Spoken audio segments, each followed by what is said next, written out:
Hello, everyone. I am Rachel, and I'm here with my favorite chickie and sister-in-law, Alana. Hello. What do we have going on today? Our book review. Our book review of Great Big Beautiful Life by Emily Henry. Yes, this is our May book club pick. Yes. And you picked this one. So it's my turn to pick for June. Yes. A little nervous. There's nothing to be nervous about. We usually The offended look. I just don't know what there'd be to be nervous about. No, there's nothing to be nervous about. Yeah. We like the same books. Yeah. So, okay. Great Big Beautiful Life. Yes. We have Hayden. Yes. And we have Alice. And these are two, I would say there's actually three main characters because we also have Margaret. So we have our three main characters. Do you want to, I think our first question is how we felt about the book. Yes, correct? Let me pull up our book questions. What are your initial thoughts about the book? So if we want to do initial thoughts right away, I liked Hayden and Alice's story. I hated every single time they were with Margaret. And then towards the end, I liked all of it. Were my initial thoughts. I really liked this book. Yeah. I felt like this book was giving Seven Husbands of Evelyn Hugo. And Majorly. I really liked that book. I love like the flip of timelines. Like I like things that go back in time. So I personally really enjoyed Margaret's whole story. Even from the beginning, I thought it was really fascinating to learn about like her great grandpa. See, and those were the parts that I didn't find fascinating. Oh, I thought it was like really cool how he like was in the gold rush and like so he bought every newspaper in America and so they could control the media on the Ives family. Iconic. That is iconic. Yes, I didn't think it was interesting though. I was much more interested in Hayden and Alice and their story and those two talking versus hearing about the story. I think it's interesting because we have talked about a couple of times about how it only takes one person in a family to work their butt off and then like for future generations they just slough off. And that is like so true in this book because this guy like kind of worked his little tail off, her great grandpa. So I thought her great great grandpa is the one who was in the gold rush, correct? The one before Gerald. I think it was her great grandpa. Because it was first Lawrence, was it not? Lawrence was out there for the gold rush. Family tree. Let me pull up a family tree. Okay. He bought the hotel from his one friend. Or was Lawrence the friend? I don't know. And then Gerald came in and bought up all the newspapers. Yes or no? Well, hold on. Let me pull up a tree. I think here it is. So it starts with Lawrence Ives. So Lawrence and came he in for has the gold rush. Gerald and Gigi. Yes. So Lawrence came in and did the hotel. He bought the hotel from his and didn't include his friend in that dealing. Remember, he like cut out his friend and bought the hotel where he knew. But that was the gold rush. He first found the gold and then he bought the hotel. Yes. He cut out his friend from the gold. Gerald is the one who bought up all the newspapers. Yes. Lawrence bought the newspapers in San Francisco and then Gerald bought the ones on the East Coast. Got it. Okay, okay. And then Gerald had Francine, Frederick, and then Frederick had Margaret and Laura. Yes. So it was Lawrence is her great grandpa because Frederick's her dad and Gerald's her grandpa. Okay. That makes sense. Yes. All right. Okay. What is our next question then? Now we have that out of the way. But our initial impressions were we both liked this book. It was a good book. Yep. What was the best scene? The best scene. Okay. There's too many. There is. I have some things highlighted. Okay. So my favorite was when they went back to her mom's. That was one of my favorite scenes. I really thought it was cute. And I also really love a good fight, as we discussed. So I really enjoyed their fight on the way back in the car. Yeah. that was my favorite scene. Like the whole from start to end, her mom's was my favorite, but I really also enjoyed after I got the ick of the snake. I liked them out on the beach. Yeah. So I'm sorry. Him being afraid of snakes was the only turnoff I had for him. Because I'm afraid of snakes. So if like my man is afraid of snakes, it's a no-go. We can't both be afraid of snakes.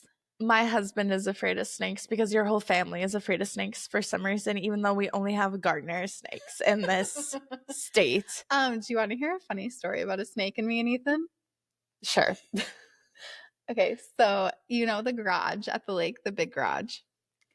So Ethan and I were walking out of the garage one time and there was a snake in the grass outside. And we went back in the garage, sat up on the jet ski because everything was inside. Yeah. And yelled for my parents. He did? We both did. Ethan will probably never remember this. And I was like, no. I assure you it's 100% true. I believe that. You guys are freaked out by snakes. So is your mom. And then, like, you guys get so freaked out about snakes that Austin's like, ah. And I'm like, my girl. mom and I were on the front deck or the back deck, the one with the garage, by the garage. And I heard a rustle and I go, oh my God, there's a snake somewhere. And I turned and looked and I go, yep, there's the snake right in the rocks. She goes, oh my God. And I go, no, I heard it. Like I heard, like there is a specific patter on the leaves. Yeah. Or a noise on the leaves. It's a slither across the leaves. It is a slither across the leaves and I can pick it out. I knew there was a snake there. I knew it. And there was. A little crocodile Dundee. No, I knew there was a snake there. Yeah. And there was. Anyways, after he was scared of the snake, I liked the beach scene. Did not like that he was scared. We're going to have to agree to disagree because I do like when he like scoops her up and is like playful with her. Yeah. Yeah. My favorite scene in the book is I feel like it was like the turning point. It was when she was waiting on her little side quest. I don't even remember his name. Theo. Wasn't it Theo? Yeah, and he was like, what, 3-4 hours away from her? Yeah. Yes. Oh, I loved that. Because he ran out after and was like, I thought you were joking. Like, I thought you invited me. I know. And he didn't show up. And she was so embarrassed because she was like, I have a date tonight. So, and he thought she was joking. Yes. And so she stormed out because she was embarrassed. Her. And then they had the smuttiest little, like, not even like. They just kissed. But he like. In public. He like hiked her skirt up and stuff in public. Like there are people walking past to this party. Well, they stopped kissing when people walked past. Yes, I know. He smoothed out her skirt. That was my favorite part when he was like he's like, let me fix your skirt. He's just a slutty little boy. I really like him. I really like him. Yeah, that was probably one of my favorite parts. There was a lot of good parts. The good parts were when they were together. Yeah. I did like when they were at the mom's house, not the fighting per se, but the fighting did make them feel more like a real couple. Yes, because they fell in love so fast. Yeah. But at the same time, they were real because there were walls up, even though they were falling in love. Yeah. Neither of them would. There's a close proximity. But they weren't necessarily close proximity aside from the fact that they were purposefully kind of ran into each other everywhere. Yeah. Yeah. But not really. Remember when they were beefing and she saw him at the little croissant and she was like trying to get as far away from him as she could? Yeah. Okay. Next question is, who was the best character? Hayden. I would agree. Hayden was the best character. Yeah. I loved him. And I liked Alice. So I'm a big female main character hater. You are. I've come to the conclusion I hate female main characters in fantasy books. Okay. I like female main characters in romance books. Yeah. I think that is where the divide is. Got it. Do you think? Or do you not think? Yeah. Because but that's not true either. It's really there's specific characters I don't like of books we read. Yeah. But I liked Alice. But Hayden was the best character for sure. Hayden was a great character. He really was. Who was your least favorite character? Margaret. Margaret was my least favorite character. I didn't like her. I'll tell you who mine was. Mine was freaking Gerald. Gerald? Yes, the grandpa, Margaret's grandpa, because he like had a whole family and a wife that like kind of liked him. And no, kids. a wife that did love him, right? Well, kind of. Like they just got married. No, they're the ones that wasn't her parents. Her parents did love each other. Yeah. Yeah. And no, Gerald like up and left his family. Yeah, and then was having to like Los Angeles and Spanky Hanky was some like movie star and moved to California because he was living on the East Coast where he met this girl. Well, so he met his wife up in like San Francisco. So they were Northern California. No, they were living out east. And then got it. He moved to California and met that LA movie star. And then he moved the whole family to California. And then they had that baby. Yes. Yep. Yep. Yep. Mm-hmm. What was her name? Ruby, I thought. Ruth. R.I.P. And then, so he's my least favorite character because Fair. I know it's a different time, but you're kind of a POS. For leaving your whole family. For leaving your whole family. And like your kids don't really know who you are. And that is why Margaret's dad acted the fuck up. Because he like they had all this money, and they even said in their chapters, like when Margaret was describing them, like specifically her dad, Frederick, was that his name? Yeah. That he just kind of was like, well, it's not my money. I don't care. Like, and but he had also seen that his dad loved his sister, doted on his sister, didn't really expect much from his sister. And then he was supposed to do everything his dad did, and he just didn't care. Sister was the one who really wanted to take over everything. Yep. Yeah. And she, though, remember, was doing like they both were really into like gambling and horses and stuff. And they pretty much just were like, not our money. Like, yeah, it doesn't really matter. He hasn't told us to stop. We haven't seen him in 10 years. We'll spend it how we want. He was gone for a decade pretty much. Like a long time from when they were like 10. So fair. He is he was my least favorite character. Yeah. And then like his poor wife. But you know what? It was a different time. It was a different time. Yeah, they married each other for reasons. Gain on both sides. Reasons we just would not understand because it is not the 1920s anymore.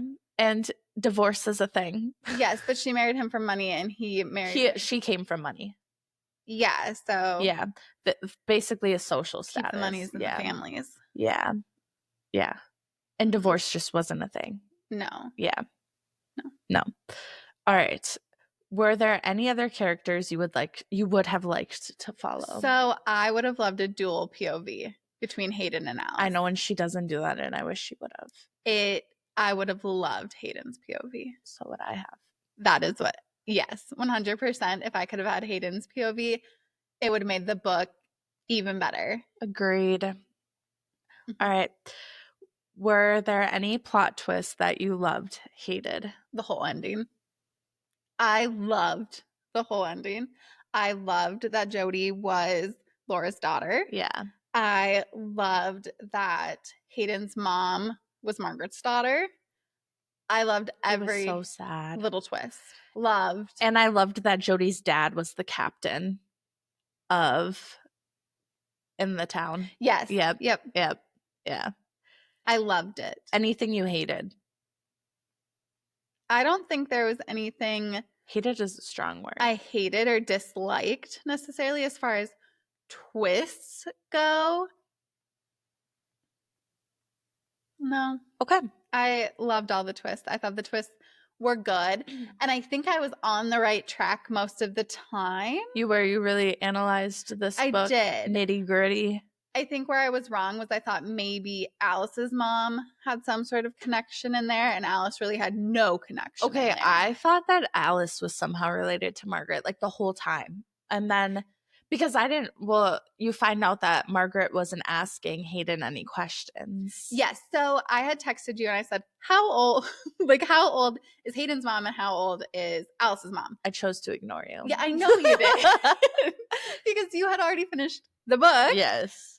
But that's what I felt I was on the right track, because I was going into Home Depot and I go, Alana hasn't answered my text message to Daniel. And I go, I'm on the right track. I think I'm on the right track. I also was in the middle with the clients. I figured. Yes.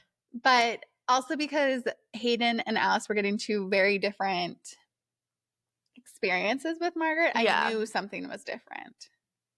Okay. I just didn't know exactly what or why. This kind of ties into what we already talked about, but how did you feel about the ending? We both liked the ending. We both liked the ending. I liked that Hayden was Margaret's grandson. I liked that he eventually found out. I think the only thing if I had to write a different ending, a more tragic ending. So we got the happy ending. Yeah. Right? If it were maybe, I think it's a realistic tragic ending that Margaret just never tells him. Yeah. I do think there's a world in which Margaret has lived her whole life like this. And I think she's a spiteful person. She didn't talk to her sister for years and years and years. When she was in a different country? Yeah, when her sister didn't come back when Cosmo died, she did not talk to her sister for a long, long time until Jody tracked her down. She didn't visit her sister until her sister was basically dying. Yeah. So Margaret is a spiteful person. She would never, and she's prideful. She would not talk to her sister. And so I think there's a world in which she would never tell Hayden. I think Margaret was just in a lot of hurt. Like, I don't think it was because she disliked Jody. I just think that, yes, I agree. There was bridges that were burnt when Laura went into this cult and kind of... No. I'm talking about when she went to Switzerland. I know what you mean, but I think that she had a hard time kind of recovering from that. Like, Margaret and Laura's relationship was kind of already broken. For decades. Yeah. Well, Laura didn't make the best choices in life either.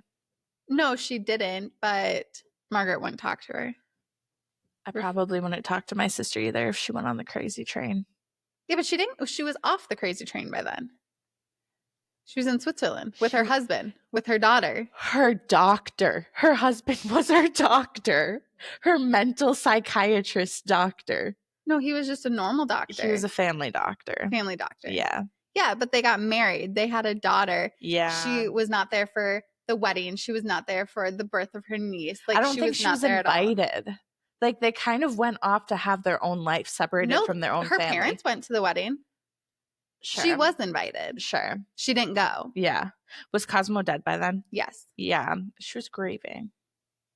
It was the love of her life. I know. I understand. And she had a baby. I think it goes to show her character, though. Yeah. And how in the end, I think there's a world in which she never tells Hayden.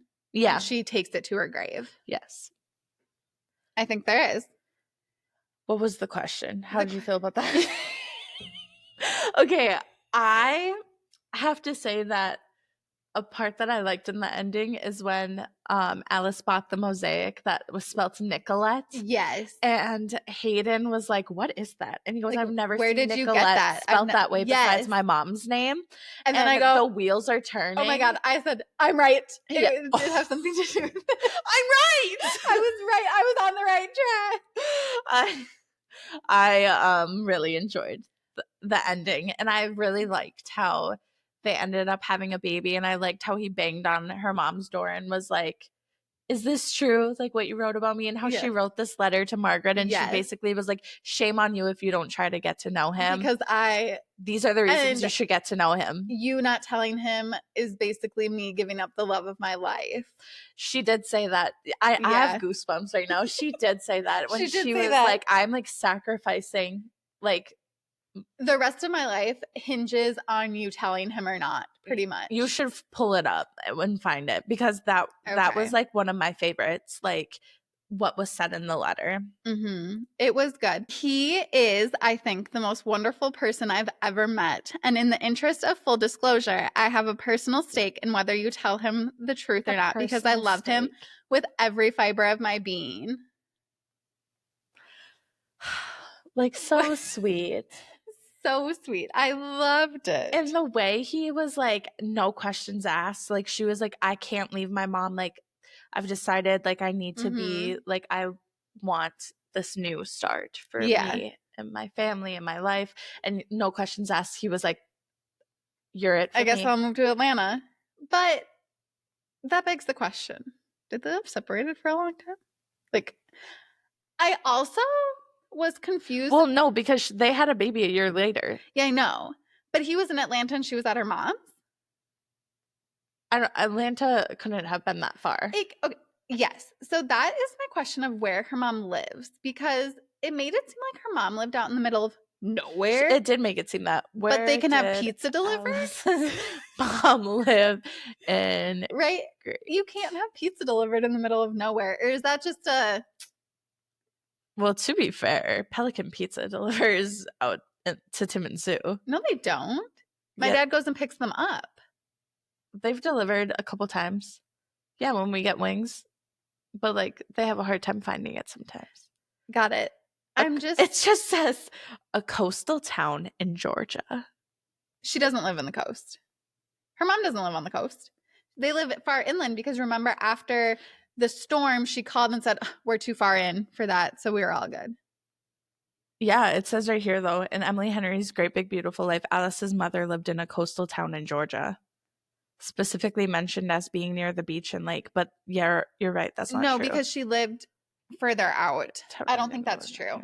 Let's see. Regardless, it doesn't matter. She lives somewhere where she can have a big old garden and still have pizza delivered. Yeah, that garden. I honestly, Alice's mom was living the dream life. Like, she like eats from her garden, like farm to table. Like, she was cooking, drinking wine, listening to music. Yeah. Like, I'm sorry, can I be you? So I think that was Atlanta.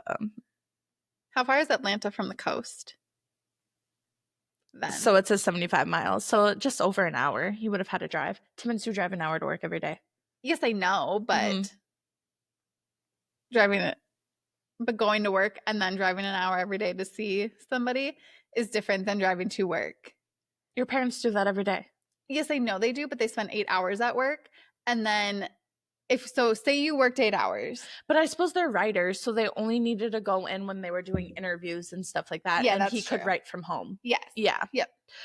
Okay. What would you say happens after the book ends? I feel like we kind of got that. They had a baby. They bought a house. And they named that baby assuming Laura. They're going to get married. Maybe they won't. You don't think so? Well, I feel like some people don't feel the need to get married. That's fair. Yeah. But yeah. And like, to be fair, they hyphenated their baby's last name, so maybe they won't. Yeah. That's kind of the vibes I got. And I feel like both of them aren't really like marriage people, but like, we'll be together forever. So why does it matter? Why does a piece of paper matter? That's how I feel about them. Yeah. That's true. Yeah. What did you think about the book's length? Anything you would add or cut? It was long for me. I thought it was long. I could have cut out all the Margaret chapters. Oh my God. The Margaret chapters were the whole book. I know. I could have done less detail on her life. That's how I felt in Throne of Glass when all of a sudden we were reading about witches and I'm like, skip. Why are we reading about witches? Why are they in this book? What's Aelin up to? Like, I just wanted to get back to Hayden and Alice, that if we had skimmed over the Margaret chapters in the history, I wouldn't have cared. I wouldn't have. We gotta move on. Okay. Any books, movies, shows that it reminded you of? The Seven Husbands of Evelyn Hugo. I also thought it was, when I was telling Daniel the recap of the book, how I explained the Ives family, they were basically the family in Succession. Sure. Because in Succession, they own all the media companies in New York, so it was basically the same. Yeah. families. But yes, it was the Seven Yeah. Husbands of Evelyn Hugo. It really was. But like different but same. Different but same. It was warmer. The Seven Them Husbands being of Evelyn two Hugo writers did remind me a little of The Hating Game. Really? Well, because in The Hating Game, they're both writers. They're like vying for the same thing, are they not? No, they're not authors. They work for a publishing company. They work for a publishing company, so I take it back. Mm-hmm. Their dynamic just kind of gave me them. Yeah, a little bit. Like enemies to lovers, except they were never enemies. They just were like never trying enemies. not to get close. It was kind of like a grumpy sunshine. Yeah. Well, yeah. Well, it was. No, it was. Would this make a better movie, TV show, or neither? Movie. Movie. Movie over TV show. Actually, I could see a world in which it's the TV show, and I think it would be interesting if one episode was Hayden and Alice, and then one episode went to Margaret, like past, like it was a present episode, past, present, past, present. You know who has the rights to this novel now? Who? Is Reese Witherspoon. Whenever she puts her sticker on a book, so it means she owns the rights. Well, no, it'll be a show. Show. Yeah, she does shows out of all of her Reese's Book Club picks. Yeah. That would be great. It would be great. So I guess it's going to be a TV show. It doesn't matter. It doesn't matter. Rate this book out of 10. Can we rate it out of 5? Because of Goodreads. Yeah, I rated it 5 out of 5. Okay. But on a scale of 10, I'd rate it 8 out of 10. Okay. Out of 5, I did 5. This is probably my favorite book I've read thus far this year. Fair. Yeah. Out of 10, I would probably give it like a 8, 9, or a 9, 2. Somewhere in there. Okay. What are our next books, Rachel? No, I actually have a few other things that I highlighted that we need to talk about. Yes. So, one, we talked about this earlier, but I thought it was really funny in the beginning when she left coffee and food outside of his door and expected him to basically know it was there and go pick it up. Because in the time that she went into her room and came out, she wouldn't have seen what was in front of her door. So how in the world did she, if he had never left the room, how would he know it's there? Well, because he goes out on a run every morning. And so then she put it out there while he was on his run. So she knew he would grab it on his way home. Watered down tea. Well, and the cold croissant. Yeah. No, I get what you're saying. But, and then what his response to her was, why would I eat food that's been sitting on my doorstep and like I don't know where it's from? Yeah. Yeah. Fair point. Safe man. Yeah. It was a skeptic about everything. Also, the fact that she ran into her coffee he left for her and it didn't spill everywhere and she was still able to pick it up and drink it. Not realistic. I guess I didn't even pick that up. Yeah, she picked it up. It was like if I knocked this down and the lid stayed on and I was able to just pick it up. Like if I ran into this with my feet, it'd be all over. It would. Would it not? No, it would. Okay, so that her coffee was done for. She wouldn't have been able to drink it. Done for. Also, the people we meet on vacation, tidbit was Cecil saying she wrote more about her travel companion than she did about us. Yeah, that was a good part. That was good. I really enjoyed that. We talked about the snake. We had one once, he says, travel journalist from Rest and Relaxation. But frankly, she wrote more about her travel companion than she did about us. Yes. One of my sweet Hayden moments was when let me get to where this actually was because I think it was him. Oh, he said, just because something doesn't make money or win awards doesn't mean it doesn't have value. Talking about like her writing and what she did. I have to say that I don't blame Alice for being like, you smug son of a bitch, because the whole like first quarter of the book he was said, like, I'm getting this job. You better quit while you're ahead. Like it's I don't know why you're trying. It's me. I win, you lose, was pretty much Hayden. Yes. I also, another cutie Hayden part was when Alice asked, tell me something no one knows about you. And he said, I'm in love with you. I really love him. I do too. He's so sweet. And I haven't kicked my feet at like a good romance book in a while. And this book had me kicking my feet at some parts. I loved Hayden and Alice. Yeah. Basically, I was trying to get back to them every single step of the book. When I first got back into reading and like went down the Clean Hoover rabbit hole Yeah. like a while ago. And I like first got back into reading and I was reading these books, like the boys would make me kick my feet. And then I was like, ew, I really don't know if I like her writing anymore, really. Yeah. And I just haven't felt like that in a while. And this book kind of made me feel like Giddy. Yeah. I felt like this a little bit during Quicksilver because I love Kingfisher so much. Yeah. Their banter. And I also felt this way when I was reading The Serpent and the Wings of Night because their banter made me like giggle. I was going to say there's like a distinct difference between like fantasy like romance and then like romance, obviously for obvious reasons. Yep. But like my giddy like for this is like light and happy hearted, like my day-to-day life, you know? Yeah. And like fantasy like is like gut wrenching, twist the knife, like sobbing giddy. I feel like. Yeah. I would agree. Like it's heavy giddy. It really is. Yeah. Okay. So what are our options for next month? So we can either read The Tenant by Frieda McFadden or we can read One Dark Window. Okay. What would you like to read? The Tenant. Deal? Yeah. All right. Sounds good. Great. That will be our June book, The Tenant by Frieda McFadden. Sounds good. Excited. Looking forward to it. It's going to be great. It's going to be great. All right. Bye. Bye.